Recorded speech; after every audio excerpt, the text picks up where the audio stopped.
আজকে আমি সৈয়দ ওয়ালিউল্লাহর বহিঃপিণ্ড নাটকটি নিয়ে আলোচনা করব। মূলত বহিঃপিণ্ড নাটকের কনসেপ্ট হচ্ছে এখানে একজন বয়স্ক বৃদ্ধ পীর একটা তরুণী মেয়েকে বিয়ে করে,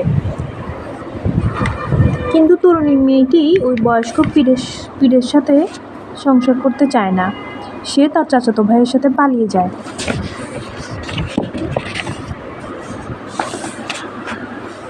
পীর বইয়ের ভাষায় কথা বলে, সেই জন্য তাকে বহিঃপীর বলা হয়। কারণ বিভিন্ন অঞ্চলের মানুষজন তার কাছে আসে, তারা সবাই আঞ্চলিক ভাষায় কথা বলে। এত আঞ্চলিক ভাষা তো আসলে পীরের জানা সম্ভব নয়, তাই সে চলিত বইয়ের শুদ্ধ ভাষায় কথা বলে, সেই জন্য তাকে বহিঃপীর বলা হয়। তাহেরা বহিঃপীর যাকে তরুণীটিকে বিয়ে করেছিল, যে তরুণীকে বিয়ে করেছিল, সেই তরুণীর নাম ছিল তাহেরা।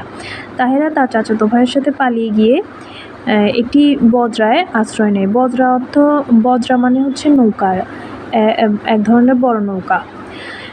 একটি নৌকায় গিয়ে আশ্রয় নেয়। সেই নৌকায় ছিলেন একজন জমিদার, তার স্ত্রী এবং সন্তান। অন্যদিকে পীর হচ্ছে তাহেরাকে খোঁজার জন্য নৌকা নিয়ে বের হন।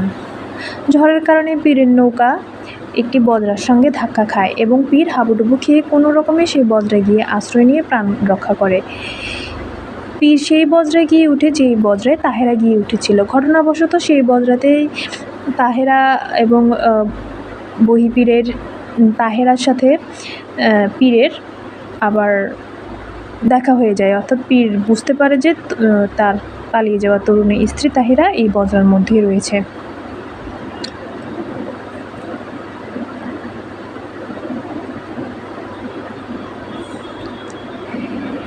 বজরাটি ছিল একজন জমিদারের, সেই জমিদারের নাম ছিল হাতেম আলী। হাতেম আলী জমিদারি রক্ষার জন্য তার বাল্যবন্ধু আনোয়ার উদ্দিনের কাছে টাকা চেয়ে ব্যর্থ হলে তার জমিদারি রক্ষার জন্য সে নানাজনের কাছে টাকা পয়সা ধার চাইতে থাকে। একটা সময় সে বজরায় যখন বহিঃপীর উঠে আসে ঝড়ের মধ্যে, ঝড়ের কবলে পড়ে, তখন পীরের সাথে আলাপরত অবস্থায় কথায় কথায় হাতেম আলী জমিদার তার জমিদারি রক্ষার জন্য বহিঃপীরের কাছে টাকা কর্জ চায়। কিন্তু বহিঃপীর তাকে টাকা ধার দিবে, কিন্তু একটা শর্ত জুড়ে দেয়। শর্তটি হলো তার বজরায় ওঠা পালিয়ে আসা তরুণী মেয়েটি, অর্থাৎ তার তরুণী স্ত্রী তাহেরাকে তার সাথে মিলিয়ে দিতে হবে। হাতেম আলী এই শর্ত মেনে নেয়, যদিও তার জমিদারি নিলামে উঠতে যাচ্ছিল। অতঃপর নিঃশর্তভাবে বহিঃপীর তাকে যদিও তার জমিদারি নিলামে উঠতে হাতেম আলী এই শর্তটি মেনে নিতে রাজি হয়নি। পীরের এই শর্তটি মেনে নিতে রাজি হয়নি। পীর যে বলেছে তার তরুণী স্ত্রী তাহেরাকে তার হাতে তুলে দিলে সে জমিদারকে টাকা দিবে, এই শর্তে আসলে জমিদার রাজি হয়নি, যদিও তার জমিদারি নিলামে উঠতে যাচ্ছিল। অতঃপর বহিঃপীর তাকে নিঃশর্তভাবে একটা সময় টাকা ধার দেয়। অন্যদিকে দেখা যায় যে জমিদার হাতেম আলীর একটি পুত্র ছিল যার নাম হাশেম। সে তার বহিঃপীরের স্ত্রী তাহেরাকে সাথে নিয়ে পালিয়ে যায়, অর্থাৎ তাহেরার সাথে ওই হাশেম আলীর একটি সম্পর্ক তৈরি হয়।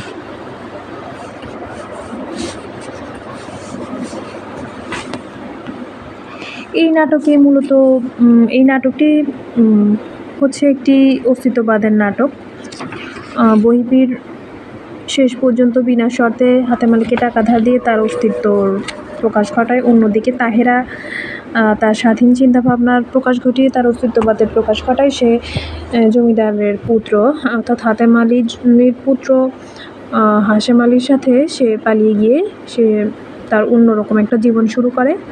এখানেও একটা অস্তিত্ববাদের প্রকাশ ঘটেছে। মূলত সৈয়দ ওয়ালিউল্লাহ বহিঃপীর নাটকটি একটি অস্তিত্ববাদের নাটক। আর এই নাটকে আরেকটি জিনিস ফুটে উঠেছে, তা হলো সামন্তবাদের অবক্ষয়। অর্থাৎ হাতেম আলীর জমিদারি শেষ হয়ে যাবার ইঙ্গিতের মাধ্যমে সামন্তবাদের অবক্ষয়ের রূপ প্রকাশ করা হয়েছে এই নাটকটিতে। অন্যদিকে হাশেম ও তাহেরা যে চলে যায় এবং ঘর সংসার করবে নতুনভাবে, এর মধ্য দিয়েও জীবনের নতুন চিন্তার প্রকাশ ঘটেছে। এটি হচ্ছে বইপির নাটকের মূল অংশ বা সারসংক্ষেপ।